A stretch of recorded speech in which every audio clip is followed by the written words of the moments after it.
क्या ऐसा हो सकता है कि कोई देश रातों रात अपनी पूरी विदेश नीति ही बदल दे? आज हम एक ऐसे ही मोड़ की पड़ताल करने जा रहे हैं, जहां यूनाइटेड किंगडम और चीन के रिश्तों में एक जबरदस्त नाटकीय बदलाव आता है। चलिए, इस कहानी की गहराइयों में उतरते हैं और देखते हैं कि आखिर हुआ क्या। अब ये सवाल सिर्फ एक राजनीतिक सवाल नहीं है, ये तो एक पहेली है। सोचिए, एक तरफ आप किसी को खतरा बता रहे हैं और दूसरी तरफ उसी से दोस्ती का हाथ बढ़ा रहे हैं। इस दोहरे खेल के पीछे की सच्चाई क्या है?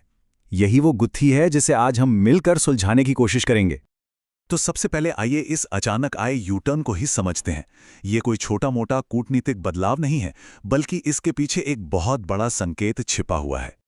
जरा इस टाइमलाइन पर गौर कीजिए। दिसंबर 2025 में यूके के प्रधानमंत्री कहते हैं कि चीन एक बहुत बड़ा खतरा है, और फिर सिर्फ कुछ ही हफ्तों के अंदर जनवरी 2026 में वो बीजिंग में खड़े होकर आर्थिक संबंधों को और मजबूत करने की बात कर रहे हैं। आखिर इतने कम समय में ऐसा क्या बदल गया? और मजे की बात यह है कि यूके इस रास्ते पर अकेला नहीं चल रहा है। कनाडा, जर्मनी, फ्रांस, अमेरिका के जो पुराने और भरोसेमंद साथी माने जाते थे, वो एक एक करके बीजिंग का दरवाजा खटखटा रहे हैं। ऐसा लग रहा है जैसे पश्चिम में कोई नई हवा ही चल पड़ी है। तो इस सारी उथल-पुथल की जड़ क्या है? इस कहानी के स्रोत के मुताबिक इसके केंद्र में एक ही नाम बार-बार सामने आता है, पूर्व अमेरिकी राष्ट्रपति डोनाल्ड ट्रंप। ये सिर्फ एक बयान नहीं था, समझिए ये एक चेतावनी थी। एक ऐसी चेतावनी कि अमेरिका अब शायद अपने सहयोगियों की सुरक्षा की गारंटी नहीं देगा जब तक कि वो इसकी कीमत ना चुकाएं। ट्रंप तो सालों से नाटो सहयोगियों की प्रतिबद्धता पर सवाल उठाते आ रहे थे, जिससे अमेरिका और उसके दोस्तों के बीच एक खाई गहरी होती जा रही थी। यूक्रेन युद्ध ने यूरोप की एक बहुत बड़ी कमजोरी को दुनिया के सामने लाकर रख दिया। अपनी सुरक्षा के लिए अमेरिका पर हद से ज्यादा निर्भरता, और स्रोत बताते हैं कि ट्रंप ने इसी कमजोरी को एक हथियार की तरह इस्तेमाल किया, अपने सहयोगियों पर दबाव डालकर उन्हें ये एहसास दिलाया कि अमेरिकी सुरक्षा का छाता अब हमेशा के लिए नहीं है। और अब आते हैं कहानी के उस मोड़ पर जो इस पूरे बदलाव का सबसे बड़ा कारण बना। एक ऐसा अपमान जिसने दशकों पुरानी दोस्ती के रिश्ते में एक गहरी दरार डाल दी। चलो थोड़ा पीछे चलते हैं। जब अमेरिका पर 9/11 का हमला हुआ तो उसने नाटो के आर्टिकल 5 को लागू किया। ये आर्टिकल एक सीधा साधा वादा है, एक पर हमला मतलब सब पर हमला, और यूके ने इस वादे को पूरी तरह निभाया और अमेरिका के साथ अफगानिस्तान के युद्ध में कूद पड़ा। 457 ये सिर्फ एक आंकड़ा नहीं है, ये 457 ब्रिटिश सैनिकों का सर्वोच्च बलिदान है। ये वो कीमत थी जो यूके ने अमेरिका के साथ कंधे से कंधा मिलाकर खड़े होने के लिए चुकाई थी। और फिर एक ही बयान में उस सारे बलिदान को जैसे नजरअंदाज कर दिया गया। 22 जनवरी 2026 को डोनाल्ड ट्रंप ने जो कहा, उसने न सिर्फ उन 457 शहीदों का अपमान किया, बल्कि पूरे ब्रिटेन को अंदर तक झकझोर कर रख दिया।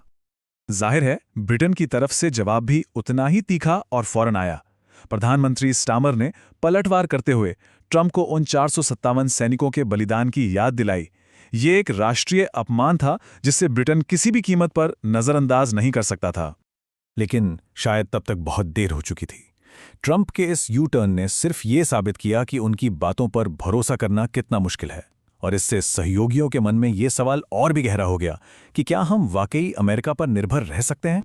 और बस इसी अपमान और अनिश्चितता के माहौल ने यूके को एक नए रास्ते पर चलने के लिए मजबूर कर दिया। अब बात सिर्फ कूटनीति की नहीं थी, बल्कि अपने आत्मसम्मान और भविष्य की सुरक्षा के लिए एक नई रणनीति बनाने की थी। इसका सबसे बड़ा सबूत हमें हुआवे के मामले में देखने को मिलता है।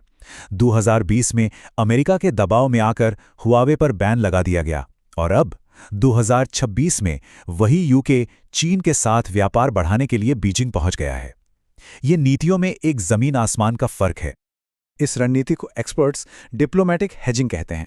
इसे ऐसे समझिए, मान लीजिए आपका एक ही बहुत करीबी दोस्त है जिस पर आप पूरी तरह से निर्भर हैं, और आपको लगने लगे कि वो आप भरोसे के लायक नहीं रहा, तो आप क्या करेंगे? आप दूसरे दोस्त भी बनाना शुरू कर देंगे ताकि बुरे वक्त में आप अकेले ना रह जाएं। यूके और कई दूसरे देश शायद अब यही कर रहे हैं। और देखिए, इस पूरे खेल में सिर्फ भावनाएं या रणनीति ही नहीं है, बल्कि इसके पीछे बहुत बड़ा पैसा भी है। करीब $130 बिलियन का सालाना व्यापार। ये इतनी बड़ी रकम है कि कोई भी देश इसे आसानी से नजरअंदाज नहीं कर सकता, खासकर जब दुनिया की अर्थव्यवस्था डामाडोल हो। तो इसका असली मतलब क्या निकाला जाए? देखिए, इसका मतलब अमेरिका को पूरी तरह छोड़ना नहीं है, बल्कि ये एक बदलती हुई अनिश्चित दुनिया में अपने हितों की रक्षा के लिए नए विकल्प तैयार करना है। ये एक तरह का संतुलन साधने की कोशिश है, जहां पुराने रिश्तों को बनाए रखते हुए नए रास्ते भी खोजे जा रहे हैं। तो आखिर में सवाल यही उठता है कि क्या हम पश्चिमी देशों के इस गठबंधन को हमेशा के लिए टूटते हुए देख रहे हैं, या फिर यह सिर्फ एक नए दौर की शुरुआत है जहां हर देश अपने हितों के लिए ज्यादा स्मार्ट और लचीली रणनीति अपना रहा है। ये कहानी अभी खत्म नहीं हुई है, बल्कि एक नए अध्याय की शुरुआत है, और पूरी दुनिया की नजरें इस पर टिकी हैं कि अगला कदम क्या होगा।